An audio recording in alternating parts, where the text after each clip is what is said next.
bagaimana pertanian organik ini adalah roh di Petrasa. Sayurnya segar-segar, 2 minggu yang lalu saya beli.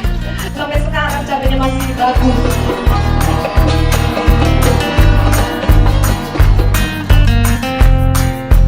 Ya, supaya generasi kita selanjutnya menjadi anak-anak yang sehat. Yang pertama, untuk memperkenalkan produk-produk pertanian selaras alam petani yang menjadi dampingan dari Yayasan Petrasa.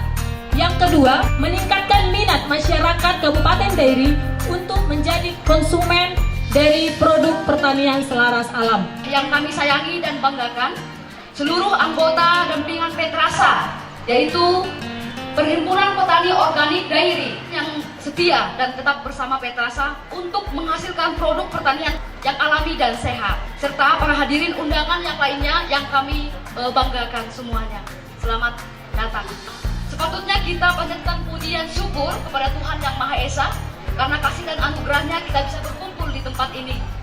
Atas nama panitia kami mengucapkan terima kasih yang sedalam-dalamnya kepada para hadirin yang telah meringankan langkah dengan tulus dan ikhlas untuk menghadiri undangan dari kami dalam rangka mengikuti refleksi 14 tahun Petrasa mendampingi petani organik Dairi. Indonesia kebangsaanku, bangsa dan tanah airku. Marilah kita berseru, Indonesia bersatu. Hiduplah tanahku, hiduplah negeriku, bangsaku, rakyatku semuanya. Bangunlah jiwanya, bangunlah badannya untuk Indonesia Raya. Bapak Ibu yang sudah diundang di hari yang baik ini. Hari ini kita akan mengadakan talk show, bahasa santainya sebenarnya bincang-bincang. Jadi nanti lebih banyak ngobrol. Jadi kami ingin masyarakat juga tahu tentang pertanian organik. Kami juga ingin tidak hanya petani yang sadar tentang pertanian organik, tapi juga masyarakat. Oleh karena itu kenapa yang diundang itu lebih banyak ibu-ibu dari berbagai kalangan. Jadi harapan kami setelah acara ini kita punya kesadaran yang baru, informasi yang baru tentang pertanian organik dan bagaimana kita bisa berkontribusi di dalamnya.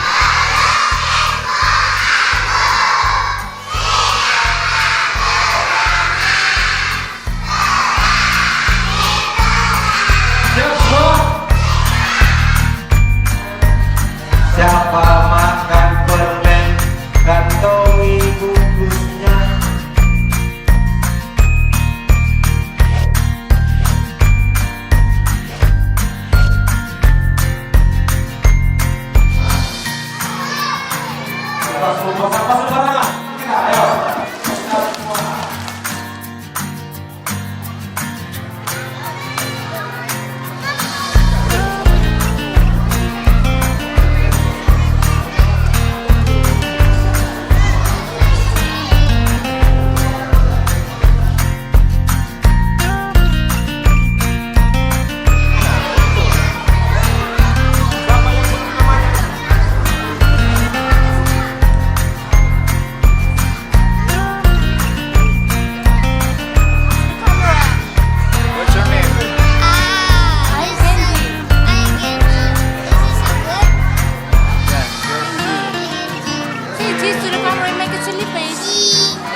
Atau sejarahnya kenapa Petrasa memilih organik sebagai fokus dari programnya.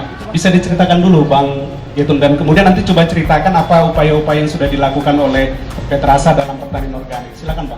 Visi dari Petrasa adalah menciptakan petani itu mandiri, berdaulat dan sejahtera. Petrasa sendiri sudah menyimpulkan bahwa memandirikan petani adalah ketika petani itu mampu mengolah sumber daya alam yang ada di situ untuk pertaniannya. Salah satu solusi adalah dengan pertanian organik.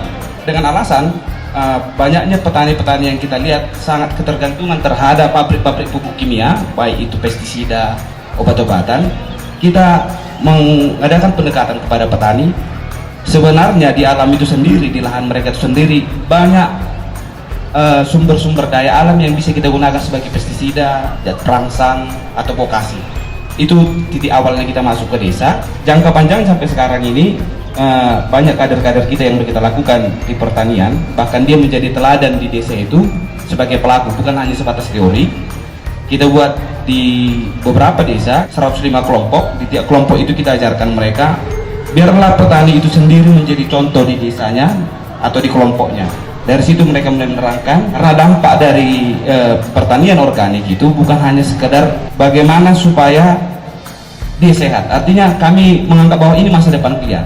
Ketika kalian tidak tergantung kepada pupuk pabrik kimia, berarti kalian sudah mulai mandiri. Dari Petrasa sendiri membuka pasar sendiri untuk organik. Setiap Selasa, setiap minggunya kita menjemput produk-produk organik di beberapa desa yang kita dampingi, Buluduri, Tentara, Sipali-Pali, Bangun Tonga-Tonga, yang mensupport para petani kita.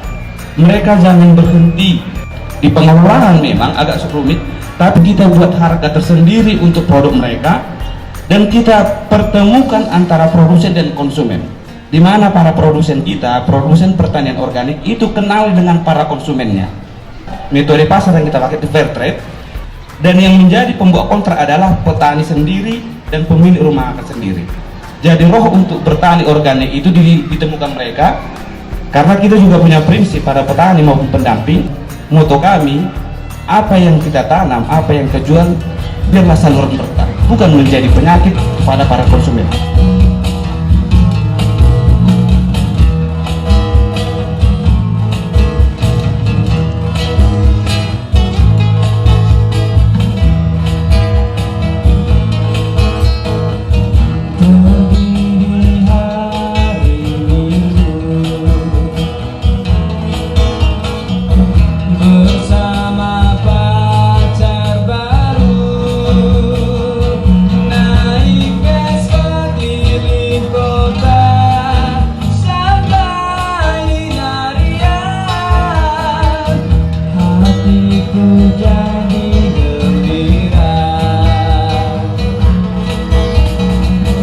Sesampainya di sana, duduk dua-duaan,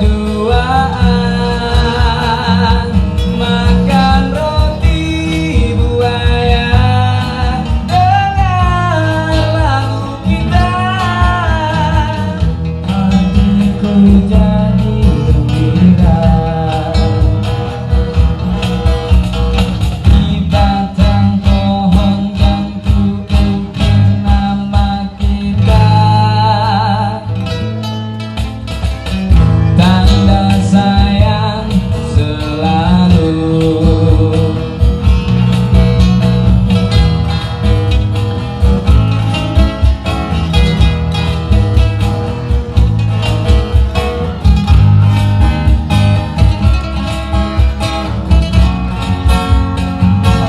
Kita melakukan pendampingan petani Kabupaten Dairi, ada banyak hal-hal yang menyulitkan juga di tingkat petani sendiri. Pertanian sintesis itu sendiri memudahkan kita sebagai petani untuk mendongkrak produksi. Tapi yang menjadi masalah adalah lama-kelamaan kita terus melakukan itu, maka ke depan produksi kita akan semakin berkurang seperti itu. Dan itu yang tidak kita sadari. Jadi hal inilah yang membuat Petrasa ketika 14 tahun yang lalu dibentuk, sebenarnya ini berdasarkan keprihatinan. Karena pendiri Petrasa ini ada dari teologia, ada dari akademisi, ada juga dari aktivis. Jadi ada 3 yang bergabung di sini untuk melakukan perubahan di tengah-tengah Kabupaten Dairi. Di Petrasa pada waktu itu 14 tahun yang lalu itu dimulai dengan 10 kelompok, ada di 7 desa dan di 3 kecamatan. Pegagan Hilir, ada di Kecamatan Sumbul, dan ada di Sempat Nempu Hilir, Sinehi. Jadi vokasi itu terdiri dari kompos ternak, dari jerami, dari sekam. Ini yang kita kumpulkan Bapak Ibu untuk menjadi kompos seperti itu. Jadi selama 21 hari dengan kita gunakan juga M4 ke sana, campur gula merah, itu sudah bisa dipergunakan untuk lahan tersebut. yang melakukan pengembangan pertanian organik itu memang dimotivasi untuk beternak. Kenapa? Ada falsafah Batak yang menyatakan seperti ini Bapak Ibu, sinur napinahan gabina niula, horas perdalat-dalat bangomo pertiga-tiga, seperti itu. Falsafah yang menyatakan bahwa kita tidak bisa hidup tanpa ternak. Artinya bagus dulu peternakan kita, maka hasil pertanian kita juga nantinya akan bagus. Kader adalah jantung dari gerakan ini. Iya. Jadi orang-orang yang sudah dididik diharapkan nanti bisa menjadi penyambung pengetahuan, penyambung pengalaman kepada kawan-kawannya supaya bisa bergerak bersama-sama untuk program organik. Menarik sekali.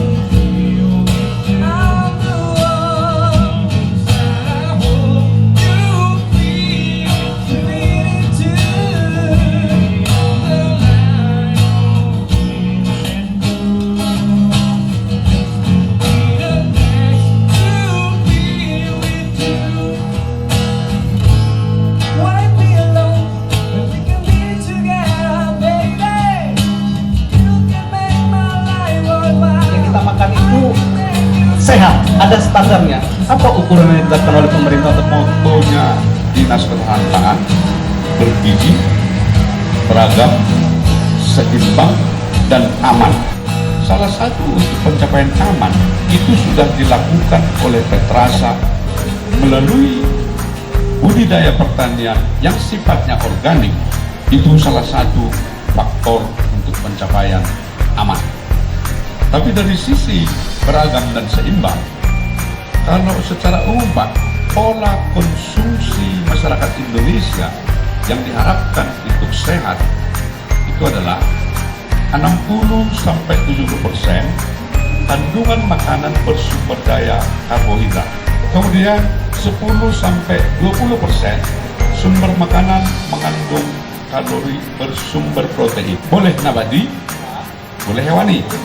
Misal, kalori nabati, tahu, tempe, dan kacang-kacangan lain. Kalau sifatnya hewani, dari ikan, dari ternak, lemak itu kandungannya 5-10%. Beragamnya dari sisi apa? 8 asam amino esensial itu tidak bisa diproduksi di dalam tubuh. Itu hanya dapat dipenuhi dari konsumsi makanan yang beragam. Dan yang 8 ini ada dia dari protein hewani, ada dia dari protein nabati. Oleh karena itu ibu-ibu sekalian, makanan yang beragam itu adalah untuk memenuhi zat-zat yang tidak bisa diproduksi oleh tubuh kita. Oleh karena itu kita harus memakan sumber makanan yang beragam tapi seimbang. Seimbang tadi ada persentase tadi. Kita punya salah satu program KRPL namanya, Kawasan Rumah Pangan Lestari. Ini diarahkan pada kelompok wanita tani yang diharapkan untuk pemanfaatan pekarangan, pemanfaatan lahan lain untuk menopang konsumsi tadi. Ini harusnya bisa menjadi fokus kita untuk memastikan semua orang mendapatkan pangan yang sehat. Nah, ini tantangan besar kita.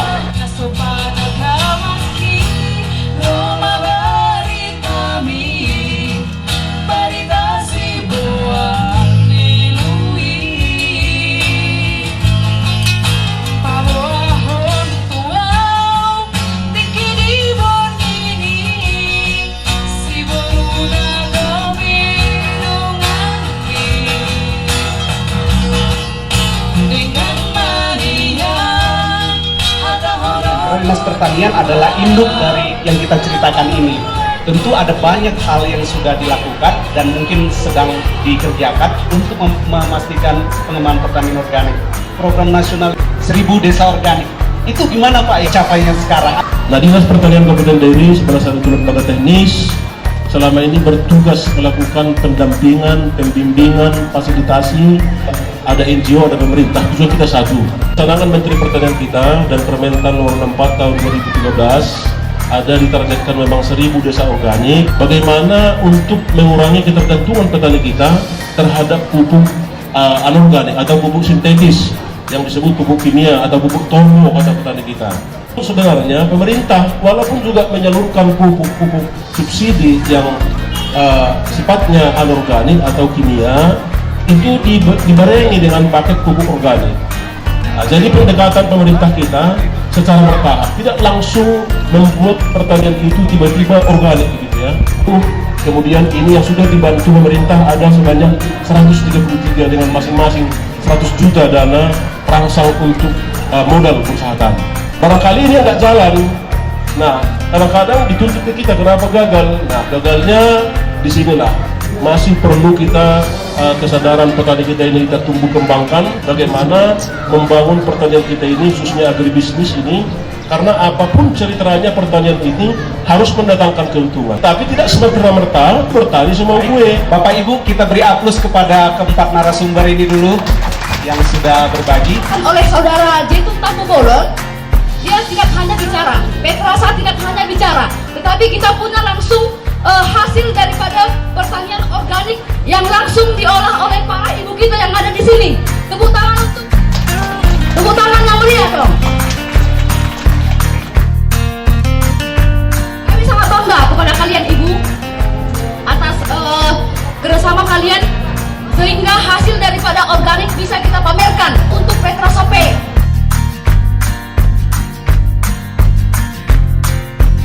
Kita juga memberikan kesempatan kepada mitra NGO Pesada untuk menjual di sini produk yang mereka hasilkan. Kemudian kita juga perlu ketahui bahwasanya kopi yang sekarang kita cicipi adalah hasil daripada pertanian organik oleh Bapak Tarihoran.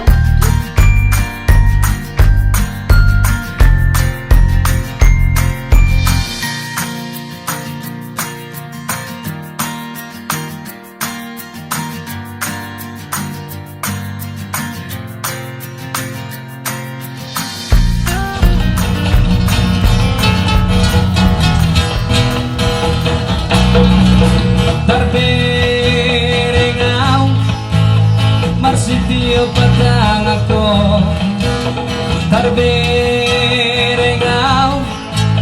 rabhamu marsirapari dohot sirolisa sikolaki domaki ale ito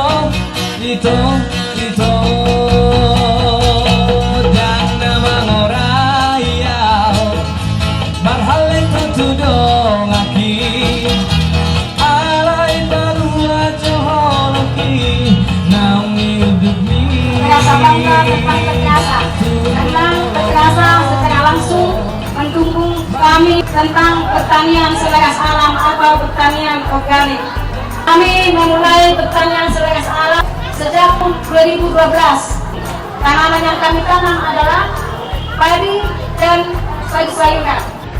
Hasil tanaman kami ini tidak jauh lagi perbandingannya dengan pemakaian pupuk konvensional. Padi kami sudah dapat mencapai hasil 25 kali. Tujuan kami ke depan semakin banyak mengikuti kami di dalam pertanian selaras alam, dan Petrasa semakin giat mendampingi kami. Dan khusus permintaan saya ke Bapak Pemerintahan agar mohon dukungan terhadap kami pertanian selaras alam. Bapak tadi pupuk organik, mesin caca. Hatiku tersiksa, ada rindu untukmu. Seperti gaungmu kekasih, begitu hatiku tak ingin kau jauh dariku. Lembutnya sinar di matamu sayang, namun itu seadanya, namun bergetar sentuh hati ini. Nah, informasi yang tanya kemarin kepada Asian World Institute, sebenarnya berapa persen petani di Jepang yang sudah belajar soal pertanian organik? Mereka bilang angkanya, saya nggak terkejut ini, 1%. Jadi Bolongadong 10 petani, 1 orang sudah bertani organik. Ternyata mereka alasannya sederhana, satu, menyediakan konsumsi yang sehat bagi keluarga. Yang kedua, mengurangi ketergantungan terhadap produk kimia. Dengan menggunakan produk organik, mereka tidak lagi tergantung. Alasan ketiga, itu memanfaatkan sumber daya lokal yang ada di sekitar Jagunasida, di area pertaniannya. Misalnya ada jerami, ada keong emas, asam amino asid, ada juga misalnya kotoran ternak, pernah nggak kita pakai? Jadi mereka bilang sebenarnya itu bisa menggantikan, karena nenek moyang mereka dulu ternyata nggak pernah pakai kimia. Termasuk Indonesia, mulai dengan revolusi hijau tahun 70-an kimia baru datang. Sebelumnya pakai apa? Jadi ternyata bisa. Ini persoalan bagaimana kita merubah perspektif kita masing-masing. Visi Petrasa adalah menciptakan petani mandiri. Mandiri do kita mulu suku kita mudo muludang tapak kimia, itu pertanyaannya. Itu. Jadi itu alasan-alasan kenapa memang petani di Jepang itu mereka bertani organik. Di setiap daerah seperti supermarket itu sudah dijual semua yang namanya produk organik dan ditampilkan foto petani setiap produk. Jadi walaupun misalnya terong organik, sayur, ada foto petani di sana. Jadi luar biasa. Jadi walau haduan adung di Dairion itu kita lakukan juga bagaimana misalnya di Dairi kita bangun pasar lokal yang menampilkan foto, yang menampilkan produk langsung dari petani organik. Nah, bagaimana ini kita kembangkan, Pak? Jadi pertanyaan ini sangat menarik sebenarnya, bagaimana sinergitas antara NGO, antara pemerintah membangun ini bersama-sama.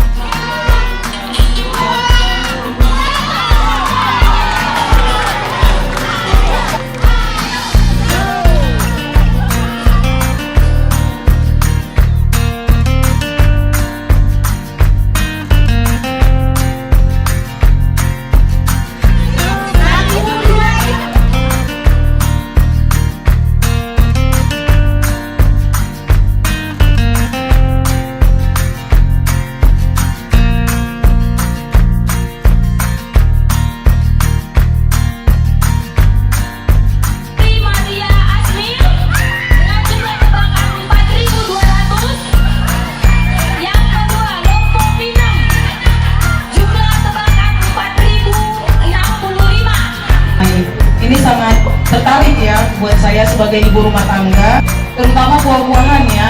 Saya lihat dari ketahanannya. Kalau dia yang organik, ketahanannya itu cukup lama. Kami juga mohon kepada tadi yang petani-petani, katanya setiap Rabu ada ya. Itu tempatnya di mana? Kami untuk ibu rumah tangga, untuk kesehatan keluarga juga, supaya generasi kita selanjutnya menjadi anak-anak yang sehat, anak-anak yang bisa kreatif. Datang ke kantor-kantor jualan sayur mayur, buah seperti itu. Oh, kami dari Petrasa gitu ya. Jadi kalau organik itu gimana? Keunggulannya deh gitu. Katanya tidak pakai kimia, Kak. Jadi lebih sehat. Sayurnya seger-seger gitu. Terus 2 minggu yang lalu itu saya beli. 2 minggu yang lalu sampai sekarang cabenya masih bagus. Kami jadi senang menanti pemasaran rabu organik katanya gitu ya. Kayak seperti sayur-sayur sayur manis, kami suka. Diolah juga lebih manis, kami sangat mendukung dan sangat mengapresiasi dari Petrasa. Lomba ini dibuat tanpa memungut sedikit pun biaya pendaftaran dari beberapa sekolah di Sidikala. Sebelumnya kami sudah melakukan perlombaan, mewarnai juga untuk anak-anak desa. Itu dilakukan 1 bulan yang lalu. Nah, yang untuk kali ini memang kita melibatkan masyarakat untuk memberikan kesadaran tentang pertanian dan juga desa. Begitu. Nah, semua anak-anak akan mendapatkan piagam. Semua yang lomba pemenang favorit, harapan, juara, semua akan dapat piagam.